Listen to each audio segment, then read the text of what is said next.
we are finally going to review Silver Scent Pure. I've known of this fragrance for such a long time now, since 2017. I've just known of this fragrance for a long time, and it's one of the more popular fragrances that you can get here in Australia. Everyone seems to wear this. I know like 5 people who wear this, one of them including Ben himself. So yes, today we're going to be reviewing Silver Scent Pure. Now this is a much more fresher and wearable version of the Silver Scent lineup. Now, being a Silver Scent flanker, it keeps that Silver Scent DNA, which basically, if you don't know what the Silver Scent DNA is, it's an intense synthetic silvery kind of fruit. In this case, in this one, it's grapefruit. And in the Silver Scents, the originals, it's grape. But in this one, it's kind of like a weird combination of lychee and green apple and mint. It's really weird. This is a really just summery fragrance. It's quite nice. It is really quite nice. This is basically a more wearable version. And what I mean by more wearable, I mean it suits more occasions than it would like Silver Scent Midnight. This one is very oriented for the nighttime. You really wouldn't wear this at the daytime or when it's hot, just because it can get kind of cloying and out of place. It's like wearing a ski jacket at the beach, even though I do that. The notes of this is quite different in comparison to the other fragrances. There's a lot of fresh kind of aldehydic notes in here. Well, not really aldehydic, but just lighter notes such as green apple. There's mint. There's musk in here. It's strange. Like there's no musk listed in the other ones, but I don't really get too much musk in here. But yeah, let's give it a spray. So let's show you the spray. Quite nice.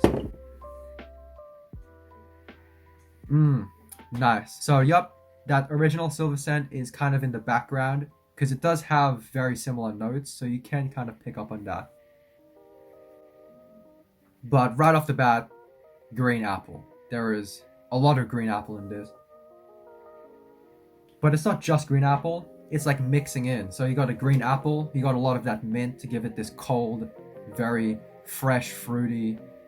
It's really intensely sweet as well. Kind of reminds you of like a drink or like some kind of beverage. I'm gonna spray some more.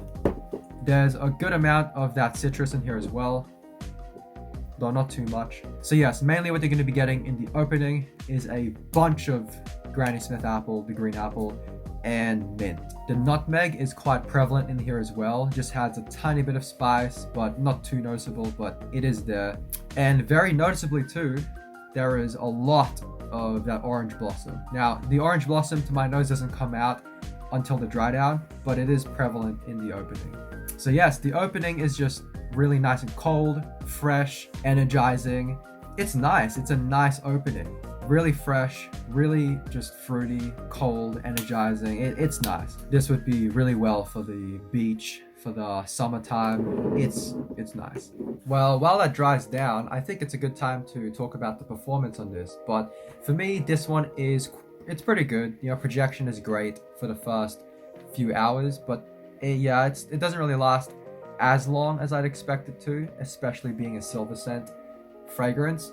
But it's still pretty strong. Like one spray will do if you know you have like just really enclosed environment and you're not really moving around too much. But yeah, one spray will do. Because I remember one of my friends had this at school, and he'd always have one spray on his chest, and that would you know project pretty decently. You could smell it pretty faintly, but the fact that it was only one spray says a lot. So it is pretty strong. Now for me, Silver Scent Midnight trumps this like maybe twice or 3 times the performance. It is ridiculous. Silver Scent Midnight is like a bomb. Still drying down, but as I smell it more, that mint is still there. It's still cold feeling. It's still sweet. It's still kind of like fruity.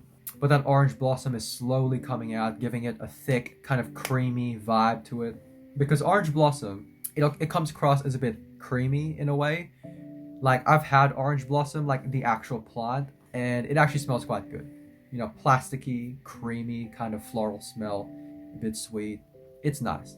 Yeah, let's wait till it dries down some more. The bottle, love the bottle. This is a really nice scent. You know, for $30, you should go get it, and you won't regret it. It's nice because unlike the other Silver Scent, it doesn't smell as synthetic. Now it is pretty synthetic, but it's not as synthetic as the original Silver Sands or as Midnight. So I feel like this is the most safe. It's the most mass appealing out of the Silver Sand lineup. Now to me, is it the most unique? I'd say no, because there's other fragrances that kind of do this DNA of like white fragrance, a bright, energizing, cold, citrusy, fruity fragrance. There's fragrances like that, such as Tommy EDT. I've reviewed that one. Very similar to this, except it doesn't have as much of a floral vibe. It's more citrusy. This one is a bit more floral. So yes, the dry down on this, lots and lots of that orange blossom. It's the most prominent note in here. So the orange blossom, the apple, the Granny Smith apple, and a bit of that mint and a bit of nutmeg. So it's quite nice. It is really just pleasant. There's not really much else to say about Silver Sand Pure. It's a very pleasant smell, very, safe, but at the same time, it could still put people off because it is technically still a Silver Sand fragrance, and Silver Sand fragrances are pretty potent. Now, there's notes in here that I don't really smell, like patchouli leaf, guaiac wood, teak wood. I don't really know what they smell like. Now, I don't really get too much of a woody aspect. Maybe just the slightest bit of musk, the slightest. But yeah, it's really all about those fresh notes. Those other notes are just supporting, like the lavender, the cardamom, the woods. They're just supporting bases for the notes to rest on. But really what you're going to get out of this is the orange blossom, the Granny Smith apple, the mint, the lavender, and the grapefruit. You should definitely check this out if you're in the market for a fresh alternative. Well, not a fresh alternative, but a stronger alternative to stuff like the Lacoste fragrance, Boss Ball Unlimited, Tommy, just your typical white fragrance DNA. This definitely steals the show. It's nice and powerful. It's inviting, it's energizing. As long as you can get past the syntheticness of it, you're gonna love this one. This one, Silver Sand Pure. Definitely check this out. So that's it. Thank you guys so much for watching my Silver Sand Pure review. I hope that it brings value to you guys. If you guys like fragrances, fragrance reviews, check out my channel. I have a ton of those coming. But yes, Silver Sand Pure. It's quite nice. Thank you guys so much for watching, and I'll see you guys soon. Wait, that's a bad way of ending the video. I mean, if you guys like knives, I'm a knife maker as well. I forgot to mention that in a bunch of my videos. But I'm a knife maker. I'm working on a whole bunch of knives right now. It's gonna be sick. And yeah, thank you guys so much for watching, and I'll see you guys later.